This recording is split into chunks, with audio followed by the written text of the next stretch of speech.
لو انت مش هتضحي بالحاجات الصغيره اللي بتحب تعملها كل يوم، فانت هتضحي بحاجه بتحلم بيها طول عمرك.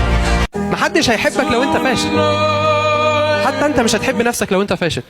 لازم تأدي أحسن أداء عشان تفضل متشاف من نفسك ومن اللي حواليك على إنك ناجح. مفيش مجال إنك تيجي رقم 2، لازم تحافظ على الصدارة. لكن ده يا عزيزي مستحيل، لازم يجي عليك مرة وتخيش. ولكن بما إنك ناجح واستثنائي ومشهور، فالأضواء مش هتسلط بس على لحظات نجاح، لا دي مش هتفرقك كمان ساعة الإخفاق. كل غلطة صغيرة أو هبوط عابر في الأداء أو أي لحظة فشل هتعدي عليك هتبقى برضه انت مش هيجي زيك تاني. انت مش محتاج تغلب حد، انت محتاج كل مره توصل لمرحله تغلب نفسك عشان توصل اللي بعدها. طول ما انت بتقارن نفسك باللي حواليك ماشي، المنافسه حلوه، بس هتوصل لفين؟ هتعديه وتنتخ. فلو سمحت بطل تقارن. في الاول وفي الاخر انت كان الريموت كنترول في ايدك، ربنا ما خلقكش وانت ريموت كنترول حياتك في ايد حد تاني غيرك.